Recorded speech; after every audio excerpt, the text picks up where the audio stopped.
Good evening दोस्तों। Welcome to our channel WiFi study with Nandini में। जैसा कि आप सबको पता है कि हमने क्लास 11th की हिस्ट्री की सीरीज स्टार्ट करी है, जिसमें हमने चैप्टर 6 कंप्लीट कर लिया है। और आज इस वीडियो के माध्यम से मैं चैप्टर 6 की जो एमसीक्यूज हैं, यानी जो उससे रिलेटेड क्वेश्चन है, उसको लेकर आई हूँ। तो चलिए देखते हैं कि क्या है हमारे चैप्टर 6 के क्वेश्चन में। फर्स्ट क्वेश्चन, जैसा कि मैं आपको बता दूं कि हमने इसमें 3 वर्गों के बारे में बात करा था। ठीक है, रोमन साम्राज्य के बाद का जो टाइम पीरियड रहा है उसके बारे में। ठीक है, तो चलिए स्टार्ट करते हैं। सामंतवाद जर्मन शब्द फ्यूड से बना है, जिसका अर्थ है, यानी फ्यूड का अर्थ क्या होता है? कृषक, आपसी विवाद, भूमि का एक टुकड़ा और धार्मिक समुदाय। तो देखो, जो फ्यूड शब्द है उसका मतलब ही होता है भूमि का एक टुकड़ा, जिससे सामंतवाद शब्द निकलकर आया। तो हमारा उत्तर कौन सा सही हुआ? ग। यूरोप में सामंतवाद की उत्पत्ति व्यवस्थित तरीके से कब स्टार्ट हुई थी, यानी वो कौन कौन सा टाइम पीरियड था जब सामंतवाद यूरोप में एक व्यवस्थित तरीके से, एक सिस्टमैटिक तरीके से स्टार्ट हो गया था। तो उस टाइम पीरियड के बारे में आपको बताना है। 10वीं सदी से अंत तक, 11वीं सदी के प्रारंभ में, 11वीं सदी के अंत में, 12वीं सदी के प्रारंभ में। तो हमारा उत्तर है 11वीं सदी के अंत में सामंतवाद क्या होता है? व्यवस्थित तरीके से स्टार्ट हो जाता है। फ्रांस के मार्क ब्लॉक ने किस विषय पर अध्ययन किया है? तो आपको याद होगा, वीडियो के बिल्कुल स्टार्टिंग में ही इनका जिक्र किया गया है कि इन्होंने किस विषय पर अध्ययन किया है। सामंतवाद, पादरी, कृषक वर्ग और नौकरशाही व्यवस्था पर। तो इन्होंने जो अध्ययन किया है वो सामंतवाद पर अध्ययन किया है। सेन्योर या लॉर्ड शब्द का क्या मतलब होता है? ईश्वर का रूप, पूजनीय देवता, राजा या रोटी देने वाला। तो हम सबको पता है कि वहां पर, यानी फ्रांस में एक प्रथा प्रचलित थी, वैसलेज प्रथा, जिसका जो रूट था वो जर्मन था। और जर्मन में ही एक प्रथा थी जिसको वैसलेज प्रथा कहा जाता था, है ना? तो उसी के आधार पर जब आप उस प्रथा को पढ़ते हैं तो उसमें एक लॉर्ड शब्द आता है, और लॉर्ड का मतलब होता है, या सेन्योर का मतलब होता है रोटी देने वाला। यूरोप में विकसित 3 सामाजिक वर्ग कौन से थे? पादरी राजा सेना, पादरी अभिजात कृषक, बिशप नाइट किसान, तो बिशप राजा नाइट। तो हमने पढ़ा था कि यूरोप के जो सामाजिक वर्ग थे वो 3 वर्गों में बटे थे, जिसमें पादरी, अभिजात और कृषक, यानी उत्तर नंबर ख हमारा सही हुआ। जर्मनी मूल की जनजाति फ्रैंक ने अपना नाम देकर किस प्रदेश को फ्रांस बनाया था? तो आपको याद होगा कि मैंने एक स्टोरी बताई थी आपको कि गौल एक ऐसा क्षेत्र था जो प्राकृतिक रूप से काफी संपन्न था। उपजाऊ भूमि थी, नदियां थी, पहाड़ थे, चारागाह थे। तो इससे जर्मन की जो जनजाति थी, ट्राइब्स थी, जिसका नाम था फ्रैंक, वो आकर्षित होती है और गौल को अपने कब्जे में करती है और इसका नाम फ्रांस दे देती है। तो हमारा आंसर ख सही हुआ। सामंत के घर क्या कहलाते थे? यानी वो घर, वो जगह जहां पर सामंत रहते थे, उनको क्या कहा जाता था? तो उनको कहा जाता था जागीर, फीफ, मेनर या महल। तो क्या कहा जाता था? मेनर। मेनर में बच्चों का क्या कार्य होता था? देखो, जो मेनर था उसमें बहुत सारा काम था। तो क्या काम था? कपड़ा काटना और बुनना, लाड़ के घर में कार्य करना, इमारतों की देखरेख करना, मदिरा संपीड़क में कार्य करना। तो जो बच्चे थे वो स्पेशली कौन सा काम करते थे? मदिरा संपीड़क के कार्य में वो लगे थे। फ्रांस के शासकों का लोगों से जुड़ाव किस प्रथा के कारण होता है? Monastery, tithe, vassalage, abbey. तो देखो, एक प्रथा थी जिसको वैसलेज प्रथा कहा जाता है। इसमें एक तरीके से स्वामी भक्ति प्रदर्शित की गई है, यानी जो सामंत था वो राजा के प्रति स्वामी भक्त था, और जो कृषक था वो सामंत के प्रति स्वामी भक्त था, और जिसको कहा जाता था वो रोटी देने वाला है, वो स्वामी है और उसकी हर बात हमें माननी है। तो इस प्रथा को कहा जाता था वैसलेज प्रथा। तो ये उत्तर नंबर ग हमारा सही उत्तर हुआ। आबे शब्द से हमारा क्या अभिप्राय है? आबे शब्द का मतलब क्या होता है? राजा, जनता, पिता या भाई। देखो, आबे शब्द सीरियाई शब्द है, एक उससे लिया गया है जिसका अर्थ होता था पिता। 5वीं और 15वीं सदी के मध्यकाल को कौन सा युग कहा गया है? जैसा कि आपको पता है कि ये जो टाइम पीरियड है 5वीं से 15वीं सदी का, ये सदी के मध्यकाल को कौन सा युग कहा गया है? प्राचीन काल, मध्ययुगीन काल, आधुनिक काल और आदिम काल। तो इसका उत्तर नंबर ख सही है, मध्ययुगीन काल कहा गया है। पोप द्वारा पवित्र रोमन सम्राट की उपाधि किस शासक को दी गई थी? यानी किसको जो पोप ने पवित्र रोमन सम्राट की उपाधि दी थी? तो हमको पता है अच्छे से कि फ्रांस का चर्च के साथ बहुत अच्छा संबंध था, घनिष्ठ संबंध था, और इसके साथ में ही फ्रांस ही वो जगह थी जहां पर कैथेड्रल चर्च स्थापित होने लगे थे। तो यहीं पर जो पोप था उसने सम्राट शार्लमैन को रोमन सम्राट की उपाधि दी थी। जो भिक्षु मठों में रहना पसंद नहीं करते थे उनको क्या कहते थे? देखो, जो भिक्षु थे वो 3 प्रकार के थे, नन थे, मोंक थे और फ्रायर थे। नन क्या था? वो स्त्री भिक्षुक थी। मोंक पुरुष भिक्षुक थे, और इन्हीं पुरुष भिक्षुक में कुछ ऐसे भिक्षुक थे जो मठों में नहीं रहना चाहते थे। वो घूम घूम कर गीत से, गायन से, कहानियों से लोगों को धर्म का उपदेश देते थे, लोगों के बीच रहते थे, और जो दान मिलता था लोगों के द्वारा उसी से अपना खर्चा चलाते थे। तो ऐसे लोगों को कहा जाता था फ्रायर। कैथेड्रल चर्च की अभिरंजित कांच की खिड़कियों पर किसकी कथाओं का वर्णन किया जाता था? देखो, कैथेड्रल वो चर्च होते थे जो बहुत बड़े होते थे, जिनमें सभागार होता था, साथ में उनकी जो उनमें विशेष घंटियां होती थी, जहां जिससे घंटी से आवाज सुनकर लोग प्रार्थना के लिए आते थे, और जो उनकी खिड़कियां थी वो रंग बिरंगी थी, और उन खिड़कियों पर बाइबल की कथाओं का वर्णन किया गया था। 14वीं सदी में सुदूर देश से व्यापार का सबसे बुरा असर क्या पड़ा था? 14वीं सदी का टाइम पीरियड आपको अच्छे से याद होगा, मैंने बताया था कि जब यूरोप से व्यापार होने लगा था दूसरे देशों का, तो जलपोत आते थे। ठीक है, जो समुद्री तट था उस पे जलपोत आते थे, क्योंकि जल मार्ग परिवहन का अच्छा साधन था। तो जब जलपोत आए तो उनके साथ चूहे आए, और चूहों ने एक बीमारी फैलाई जिसको ब्यूबोनिक प्लेग या ब्लैक डेथ कहा गया, जिससे कि लाखों की संख्या में लोगों की डेथ हो गई।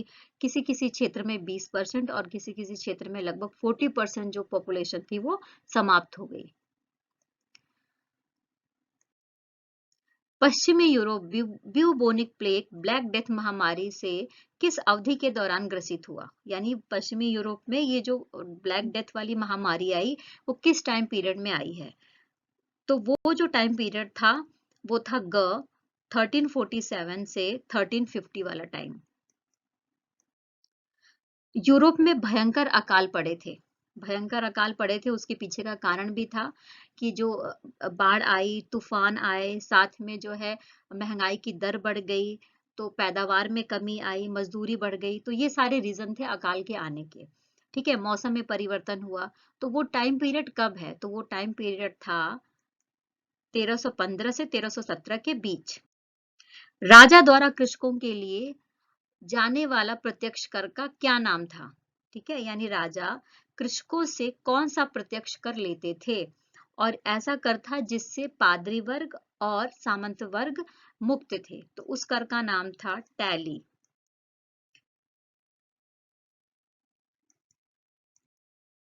लॉर्ड द्वारा नाइट को दिया जाने वाला जमीन का टुकड़ा क्या कहलाता था?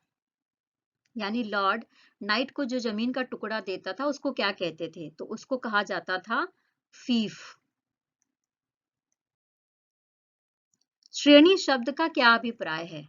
तो आपको पता है कि जब नए नगर बसे थे तो श्रेणी एक तरीके से बाजार की संस्था थी, और यहाँ पर क्या किया जाता था, जो भी चीज, जो भी वस्तु बनती थी उसकी गुणवत्ता, उसकी क्वालिटी की जांच करना, उसके मूल्य को निर्धारण करना, उसकी बिक्री पर नियंत्रण करना, बिक्री के लिए मार्केट देना।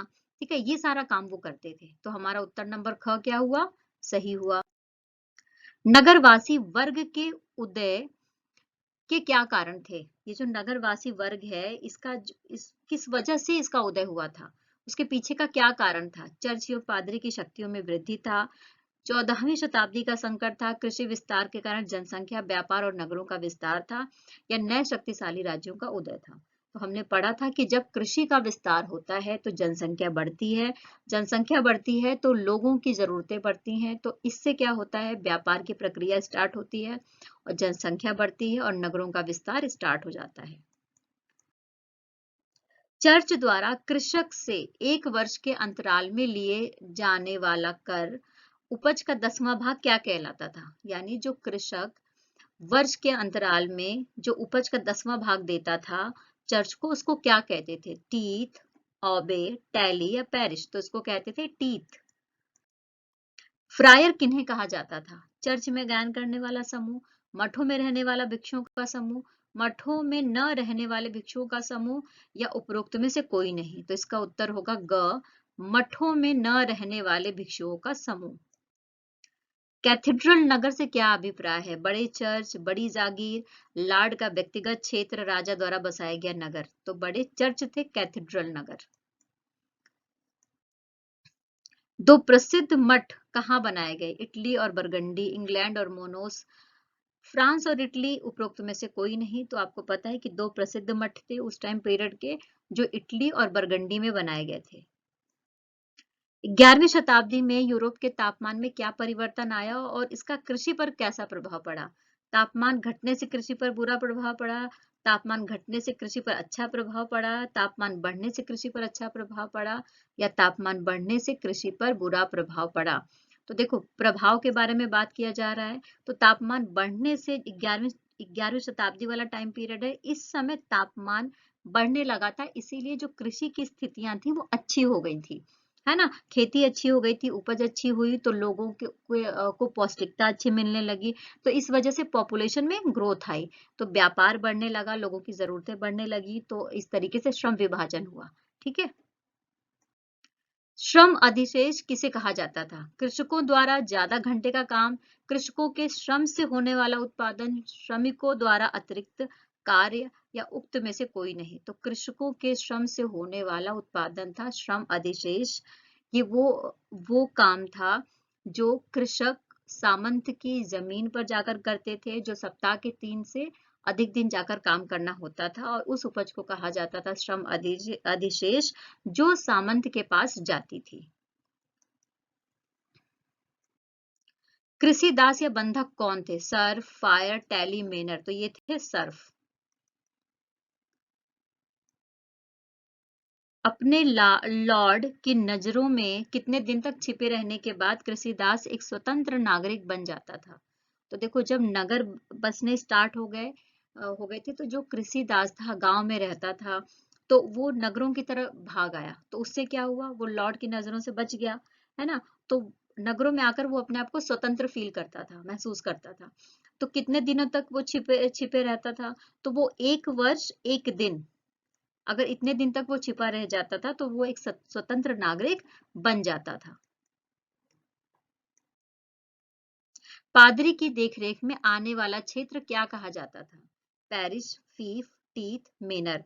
तो पादरिक जिस क्षेत्र की देखरेख करता था उसको बोलते थे पैरिश। शुरुआती दौर में यूरोप में कृषि संबंधी क्या समस्याएं थी? प्राचीन तकनीकी थी, लकड़ी का हल था, फसल चक्र था, उपरोक्त सभी? तो देखो, जो शुरुआती टाइम था यूरोप में, उस समय टेक्निकल यानी तकनीकी अभाव था कृषि के लिए। धीरे धीरे जब टेक्निक विकसित होती है, तो कृषि की सुविधाओं में का विकास होता है, साथ में कृषि की पैदावार में विकास होता है, तो किसानों की हालत में भी सुधार होता है। तो जो समस्याएं थी वो प्राचीन तकनीक भी थी, लकड़ी का हल भी था, फसल चक्र भी था। तो हमारा उत्तर नंबर घ सही हुआ, उपरोक्त सभी। इंग्लैंड पर बिना पार्लियामेंट बुलाए किसने शासन किया था? देखो, ये टाइम पीरियड वो है जब राजनीतिक रूप से नगरवासियों वाला टाइम पीरियड हो गया। ठीक है, फिर उसके बाद धीरे धीरे सामाजिक परिवर्तन, राजनीतिक परिवर्तन आए।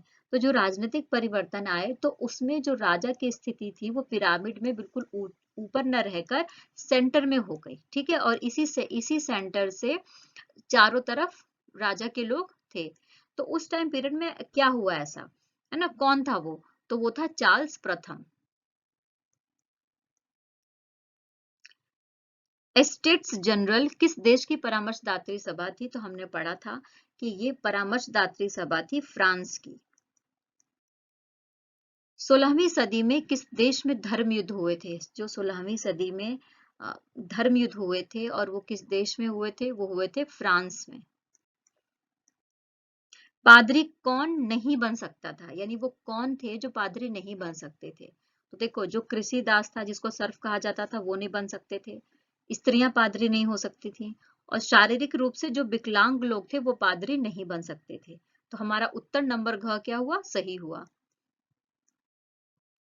चर्च की आय के क्या साधन थे? टीथ, ठीक है, टीथ। व्यापारी और अमीरों द्वारा दिया जाने वाला दान, हाँ ये भी सही है। अमीरों द्वारा अपने कल्याण और मरणोपरांत अपने रिश्तेदारों के लिए दिया जाने वाला धन, ये भी सही है। तो ये तीनों सही है, तो उपरोक्त सभी यानी घ उत्तर सही हुआ। स्त्री भिक्षुओं को किस नाम से जाना जाता था? Nun, monk, knight, friar. तो ये थे नन। कौन थे? स्त्री भिक्षु को क्या कहा जाता था? नन था, जो मठों में रहती थी।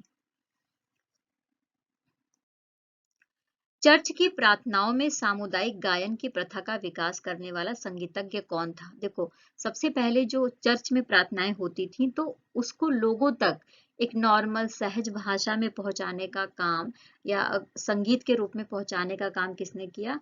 वो संगीतज्ञ कौन था? ऑबिस हिल्डेगार्ड, शार्लमैन, चार्ल्स प्रथम, जेफरी चौसर। तो वो था ऑबिस हिल्डेगार्ड।